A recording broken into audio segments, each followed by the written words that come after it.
Hello everyone and welcome to Createx YouTube channel my dear friends. I am back with a new series that is Smart Engineer. तो बेटा मैंने क्या देखा ना, बहुत सारे बच्चों की मेरे पास क्वेरीज आती हैं जो कि बहुत ज़्यादा रिपीटेटिव होती हैं, क्योंकि क्या होता है तैयारी में सभी लोग जुटे हैं। तो अक्सर ऐसा होता है ना कि उनकी जो क्वेरी है, उनकी जो प्रॉब्लम है वो भी काफ़ी कॉमन होती है।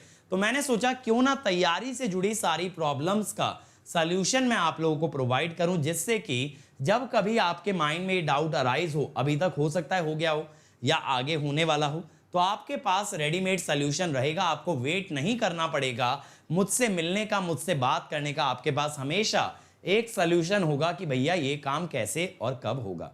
तो आज का पहले एपिसोड में बेटा मैं उठाने वाला हूं एक बहुत ही बड़ा टॉपिक, दैट इज कि टेस्ट सीरीज कब से लगानी चाहिए। आप लोग बार बार मुझसे पूछते हो सर टेस्ट सीरीज कब से स्टार्ट करें, टेस्ट सीरीज कब दें।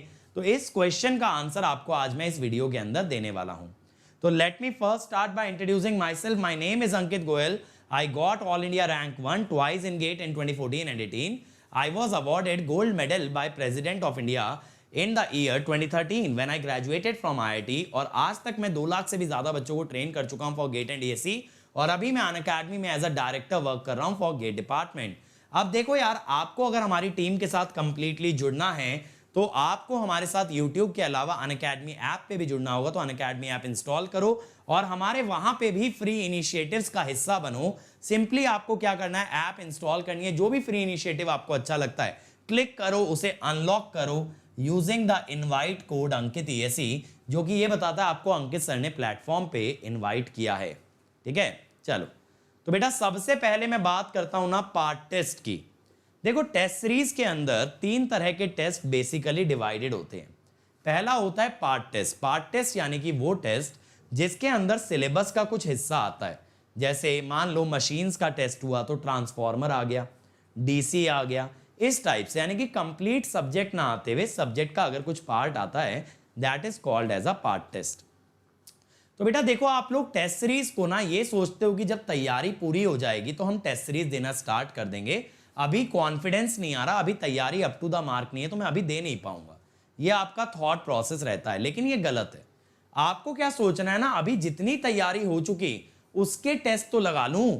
बेटा कल को कंट्रोल सिस्टम पढ़ लोगे तो उस मशीन का टेस्ट देने के लिए कंट्रोल का वेट क्यों कर रहे हो, या कंट्रोल का टेस्ट देने के लिए डिजिटल कवर करने का वेट क्यों कर रहे हो। जो कंप्लीट हो गया उसका तो टेस्ट दो ना। समझ रहे हो मेरी बात। तो बेटा आप लोग वेट करते रहते हो कि कॉन्फिडेंस आएगा, और मैं आपको एक चीज बताऊं प्रैक्टिकली कि भाई मेरा रैंक 1 रहा है, और कॉन्फिडेंस तो बेटा आखिरी दिन तक नहीं आता कि तैयारी पूरी है। लेकिन क्या करें, जितना कॉन्फिडेंस जितनी तैयारी है उसको तो देख लें सही भी है कि नहीं। अब आप एक चीज देखो बेटा, अभी आप लोगों के हाथ में टाइम है। अभी अगर आपकी तैयारी में, आपकी नॉलेज में, आपके कंसेप्ट में कोई कमी मिलती है तो आप उसे सुधार सकते हो। लेकिन बेटा अगर लास्ट तक वेट करते रह गए तो कब सुधारोगे, कब वक्त मिलने वाला है, मिलेगा ही नहीं टाइम। टाइम ही नहीं मिलेगा, फिर कैसे करोगे भाई इंप्रूव, नहीं ना कर पाओगे। इसीलिए बेटर है कि अभी कर लो इस चीज को। तो देखो पार्ट टेस्ट के अंदर एक या मल्टीपल चैप्टर्स आ सकते हैं। तो जब बेटा आपने किसी भी टॉपिक के वीडियोस देख लिए हों और उसके प्रॉब्लम प्रैक्टिस कर लिए हों। बहुत सारे बच्चे बताएं यहां भी गलती करते हैं बेटा कि वीडियो को बिंज वॉच कर लेते हैं, जैसे कि कोई वेब सीरीज हो, और क्वेश्चन अटेम्प्ट नहीं करते। सोचते हैं क्या यार कि ना पहले एक सब्जेक्ट पूरा कर लें फिर इस सब्जेक्ट के पूरे सवाल लगा लेंगे। ऐसा नहीं होता मेरे भाई। चैप्टर बाय चैप्टर क्वेश्चन लगाने होते हैं, टॉपिक बाय टॉपिक लगाने होते हैं। तो जब आप एक चैप्टर, एक टॉपिक कंप्लीट कर लो, जिसकी वीडियोस भी देख ली, उसके प्रॉब्लम वीडियोस भी देख लिए, उसका क्वेश्चन भी प्रैक्टिस कर लिया, तो आप उस चैप्टर का टेस्ट दे सकते हो। तो बेटा मार्केट में कोई भी टेस्ट सीरीज अगर आप परचेज करोगे तो वहां से ये टेस्ट लगा सकते हो। और अगर आप अनअकैडमी प्लस पे हो तो आपको टेंशन लेने की जरूरत नहीं है। हम लोग हर संडे जो टेस्ट कंडक्ट कराते हैं आप वो टेस्ट दीजिए। ठीक है, बाकी जो आपको अलग से टेस्ट सीरीज मिली है उसका भी पार्ट टेस्ट दे सकते हो। लेकिन दैट इज मोस्ट इंपॉर्टेंट कि आप हर संडे का टेस्ट दें। इसके साथ बेटा धोखा नहीं, जितना सैटरडे तक पढ़ा होता है सारा कुछ टेस्ट में आता है, तो यहां से आपका बहुत अच्छे वे में रिवीजन हो जाता है। तो जो बच्चे YouTube के थ्रू तैयारी कर रहे हैं वो यही काम एक टेस्ट सीरीज खरीद के कर सकते हैं, और जो प्लस पे हैं उनके कोर्स के अंदर ये टेस्ट इंक्लूडेड है। लेकिन बेटा जैसे जैसे एक एक टॉपिक कंप्लीट होता है, वीडियो देखो, फिर उसका प्रैक्टिस सेशन देखो, फिर उसके प्रॉब्लम खुद प्रैक्टिस करो, and then appear for a test and move for the next topic. ये आइडियल तरीका होता है बेटा। अब एक चीज सोचो भाई, आप एक कोई बहुत ऊंची चढ़ाई चढ़ रहे हो, ठीक है, जैसे क्या होता है, ट्रैकिंग होता है, ट्रैकिंग पे जा रहे हो। अब भाई अगर एक कदम सही जमा के नहीं चलोगे और सीधी लंबी छलांग मारोगे तो क्या होगा, नीचे ही ना गिरोगे। तो एक एक कदम जमाते चलो, एक एक टॉपिक को कंसोलिडेट करो, फिर नेक्स्ट पे जाओ। अब दूसरी कैटेगरी होती है बेटा टेस्ट की, सब्जेक्ट टेस्ट। सब्जेक्ट टेस्ट क्या भला है? सब्जेक्ट टेस्ट के अंदर बेटा एक कंप्लीट सब्जेक्ट आता है, जैसे नेटवर्क का टेस्ट हो गया, कंट्रोल का, सिग्नल का। तो ये आपको कब देना चाहिए? जब बेटा आप एक सब्जेक्ट के पूरे क्वेश्चंस कर चुके हो, आप उसका पूरा थ्योरी पढ़ चुके हो, अब आप नेक्स्ट सब्जेक्ट स्टार्ट करने वाले हो, तो उससे पहले पिछले सब्जेक्ट का एक सब्जेक्ट टेस्ट दें, ठीक है। तो इसके अंदर पूरा सब्जेक्ट आता है। अब बेटा यहां पे भी आप किसी भी टेस्ट सीरीज से दे सकते हो, और प्लस वाले बच्चों के लिए सब्जेक्ट के एंड में होती है मेगा क्विज, और जो टेस्ट सीरीज प्रोवाइडेड है वहां से दे सकते हो। लेकिन बेटा ये तो देना ही देना है सब्जेक्ट कंप्लीट करने के बाद, लेकिन जब आप सब्जेक्ट को रिवाइज करोगे, रिवीजन पे भी मैं बनाऊंगा वीडियो, जब आप सब्जेक्ट को रिवाइज कर लोगे तो रिवीजन के बाद भी एक टेस्ट आपको देना है। बात समझ में आ रही है? तो जब जब सब्जेक्ट कंप्लीट होगा उसका टेस्ट लगेगा, जितनी बार सब्जेक्ट रिवाइज होगा उतनी बार उसका एक एक टेस्ट लगेगा। बिना टेस्ट के बेटा आप एक ओपन लूप कंट्रोल सिस्टम है, और ओपन लूप कंट्रोल सिस्टम कभी भी डिजायर्ड आउटपुट नहीं देता। आपका डिजायर्ड आउटपुट है गेट रैंक, लेकिन अगर गेट रैंक लानी है बंधु तो क्लोज लूप करो ना कंट्रोल सिस्टम को। आपकी तैयारी का फीडबैक तो ये आपको टेस्ट ही देगा, आपको आता भी है या नहीं आता। और सच का सामना करने से इतना क्यों डरते हो? अगर नहीं आता तो कर लेंगे यार तैयारी, नहीं आता तो सीख लेंगे। लेकिन मुझे ये मालूम चल जाएगा ना मुझे आता नहीं है, और फिर मेरा मूड ऑफ हो जाएगा, इस चक्कर में मैं टेस्ट ही नहीं देता। बेटा टेस्ट से भाग के कहां जाओगे? आज गिर जाओ ज्यादा बेटर है, कल को गेट में जाके सीधा गिरोगे, मुंह के बल गिरोगे, तब कितनी चोट लगेगी, क्योंकि साल बर्बाद हो जाएगा।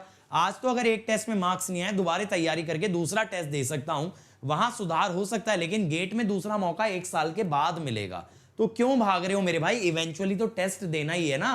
तो अगर अभी नेट प्रैक्टिस कर लोगे तो मैच में रन बन जाएंगे। ये क्यों सोच रहे हो नेट प्रैक्टिस में बॉलर विकेट ले जाएगा सीधा, मैं तो मैच खेलूंगा? भाई वहां फेल हो गए तो टीम से बाहर हो गए, इससे बढ़िया नेट प्रैक्टिस में जितनी गलतियां करनी है करो, और मैच में जाके फिर शतक लगाओ। अब भाई अगर मॉक टेस्ट की बात करें तो ये आप बचा के रख सकते हो, ये आप बाद में दे सकते हो बेटा। इसके अंदर आपके पूरे 12 सब्जेक्ट, एप्टीट्यूड सब कुछ आता है, पूरा गेट पैटर्न पे होता है, और ये आपको टाइम मैनेजमेंट सिखाता है कि गेट में 1 मार्क करने हैं, 2 मार्क करने हैं, सब्जेक्ट वाइज जाना है।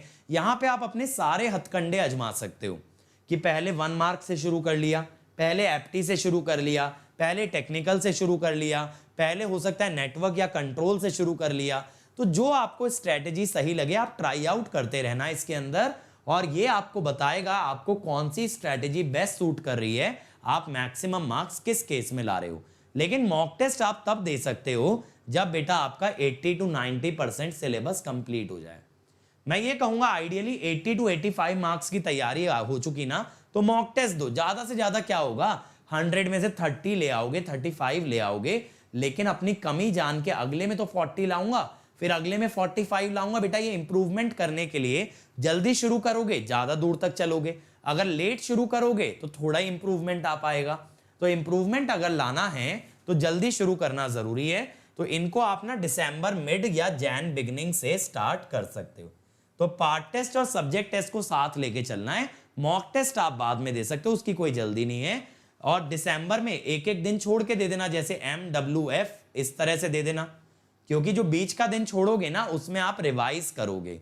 जैसे मान लो आज मैंने टेस्ट दिया, मेरे से कंट्रोल के सवाल ही नहीं बने, तो मैं अगला टेस्ट कल नहीं दूंगा, मैं परसों दूंगा, ताकि आज के बचे हुए दिन में और कल के दिन में मैं कंट्रोल रिवाइज कर लूं इस तरीके से।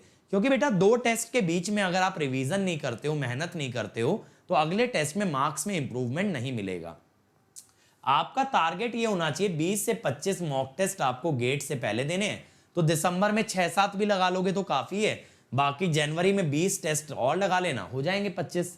तो जनवरी में आप डेली भी दे सकते हो, क्योंकि जनवरी तक मैं ये एक्सपेक्ट करके चलूंगा बेटा कि दिसंबर एंड तक आपके 2 रिवीजन कंप्लीट हो चुके हों, एक कॉम्प्रिहेंसिव रिवीजन और दूसरा ये टेस्ट के माध्यम से, जो टेस्ट के बीच बीच में आप अपनी मिस्टेक्स रिवाइज करोगे ना, अपने वीकनेसेस को रिवाइज करोगे वो।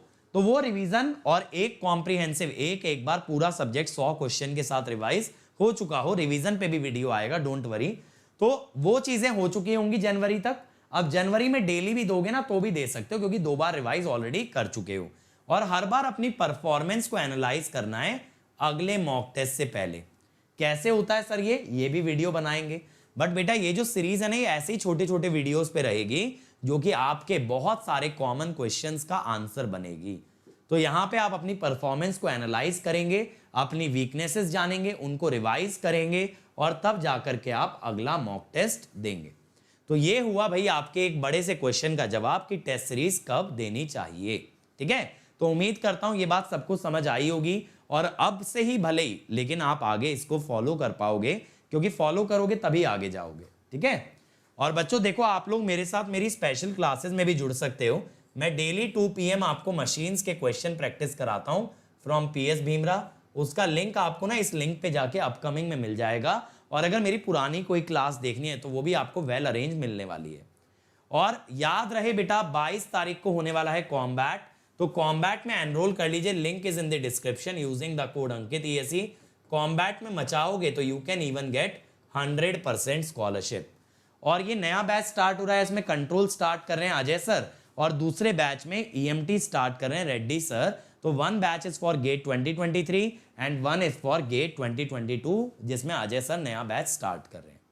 ठीक है, और मेरे साथ मशीन तैयार कर सकते हो भाई 7 AM to 9 AM और 10 AM to 12 noon। इसके बाद मेरा पावर सिस्टम स्टार्ट हो रहा है 8 सितंबर से, उसका हिस्सा भी आप लोग बन सकते हैं। वो 3 घंटे रोज चलेगा बेटा, और 8 सितंबर से 19 अक्टूबर तक मैं आपका सिलेबस पावर सिस्टम का वाइंड अप कर दूंगा। ये मेरी अनअकैडमी प्रोफाइल है, मुझे फॉलो कर लेना बेटा। और ये है मेरा टेलीग्राम चैनल जहां आप मुझसे कनेक्ट हो सकते हो। कोड याद रखें अनअकैडमी ज्वाइन करने के लिए अंकित ESE, जिससे डिस्काउंट भी मिलेगा, मेरे साथ कनेक्ट भी हो जाओगे, ताकि मैं पर्सनली आपको गाइड कर पाऊं।